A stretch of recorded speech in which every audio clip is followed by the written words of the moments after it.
The meaning of life. Repressed jealousy. There is a hidden inclination within the depths of the soul that rots the bones and brings weakness and darkness to any thought of light. This jealousy is mysterious. Indeed, many will not recognize it due to the many causes that prevent the mouth from articulating it. Nevertheless, it is there, resting in the human subconscious.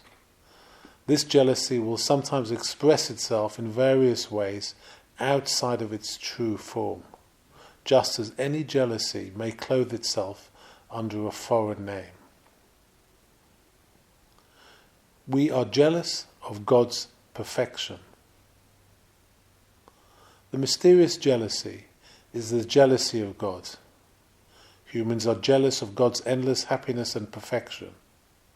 This jealousy causes knowledge to be twisted, the mind to be darkened, the intellect to be distorted, and the spirit to be angered. And when all efforts are unsuccessful in containing this rage, a person is driven to absolute denial of God. This is a way of removing from the suffering soul the venom of jealousy that pierces so deep.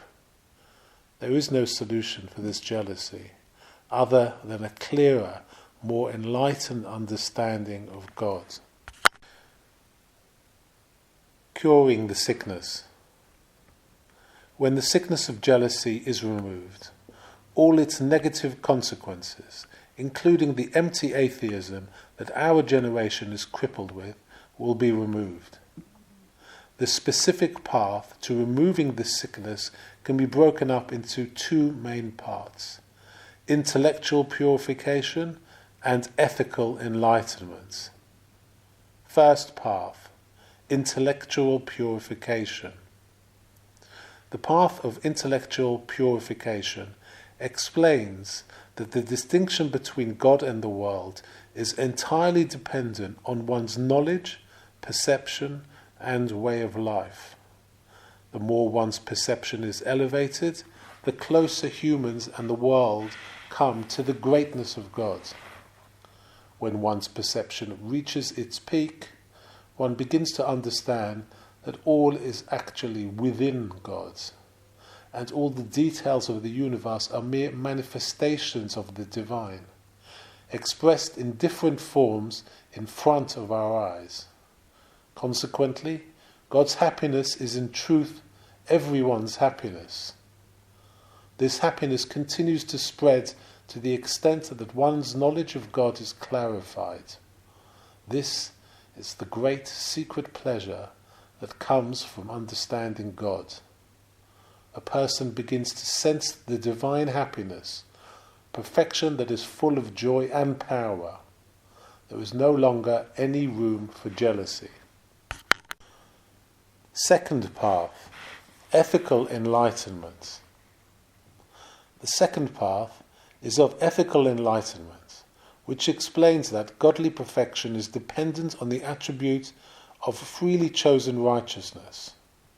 Those who choose to uplift the freedom of their will to the same attribute of righteousness, which is God's greatest trait, are actually drawing from the body of the king, a well-known Kabbalistic phrase. Because they have become humble in the light of God, it can be said that they have achieved godly perfection. Indeed, there is nothing preventing us from elevating our free will to godly righteousness. And the more one is able to grow towards this, the more one has transformed into a godly human. Godly perfection belongs to God by virtue of his freedom to choose righteousness, and this is an ability to which all people also have access. Therefore, there is no room for jealousy. The spiritual importance of growth. Two types of perfection.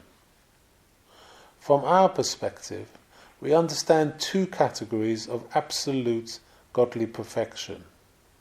One type of perfection may be explained as thorough and complete, with no possibility of additional growth.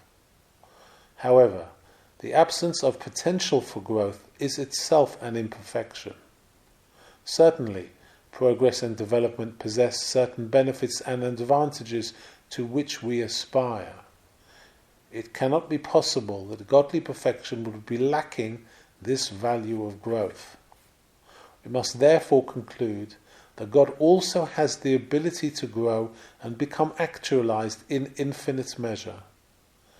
It is the soul of God that energizes the world via its never-ending growth and self-actualization. God needs human growth.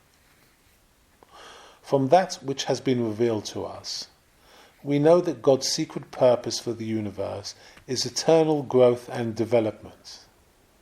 If there were no world of imperfection, then there would be only greatness and fullness with no possibility for constant growth and increased blessing. While it is true that there is an infinite perfection that has no possibility for growth, God Himself, within this perfection is included the magnificent power of constant growth, the physical world. Absolute, static perfection is actually enhanced by the perfection of improving from small to great. God needs the potential of this work of growth to complete Him. Journey people and destination people. A person should not take rushed steps. Brachot 43b. There is a debate among people concerning how important the journey is in relation to its goal. For some individuals, there is a great divide between the goal and the journey. Having decided on a certain goal, one feels as if the entire detailed journey is some heavy burden. One feels frustrated and tries to rush and hurry everything. Deep inside one's soul, one feels discomfort and pain. For example, one who dreams of becoming very wealthy may set a specific amount of money as a goal and concentrate all of his or her willpower on reaching it. However, each step of the way to this goal leaves such a person unsatisfied and frustrated. Such a goal-oriented mental state begins to affect one's physical movements until one starts taking rushed steps.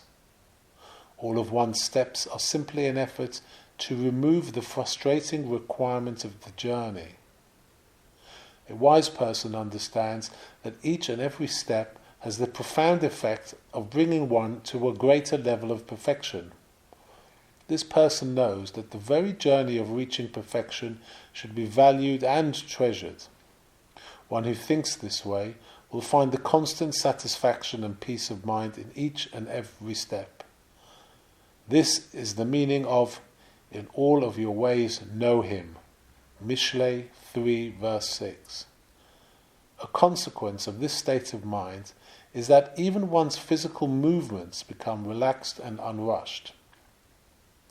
When one realizes that being totally perfect is unattainable, one can finally understand that one's true greatness is found in the holy journey of constantly becoming just a little bit better. Experiencing God in the present moment. In all of your ways know Him. Mishlei 3 verse 6. One must search for God in everything one does. When praying, one must search for God by trying to focus on the words of prayer with deep concentration and a dedicated heart. One must not search for God in other matters at that moment. Indeed, while involved in that specific action, it may be said that God can be found within that action and nothing else. When studying Torah, one must realize that God is found in the very act of analyzing and trying to understand each idea. In that moment, God reveals Himself in that specific action and not in anything else. And finally, when involved in Gemilut Chasadim or acts of kindness, one must search for God by trying to uncover the best possible way to help one's friends. This principle is true in all actions that a person does. Do not all matters in the world uncover the divine? Therefore, everything a person does should be understood as a mitzvah, because one must search for God in every action. We may accurately say that one who dedicates his or her entire mind and strength to performing every action with the greatest level of perfection knows God in all of his ways.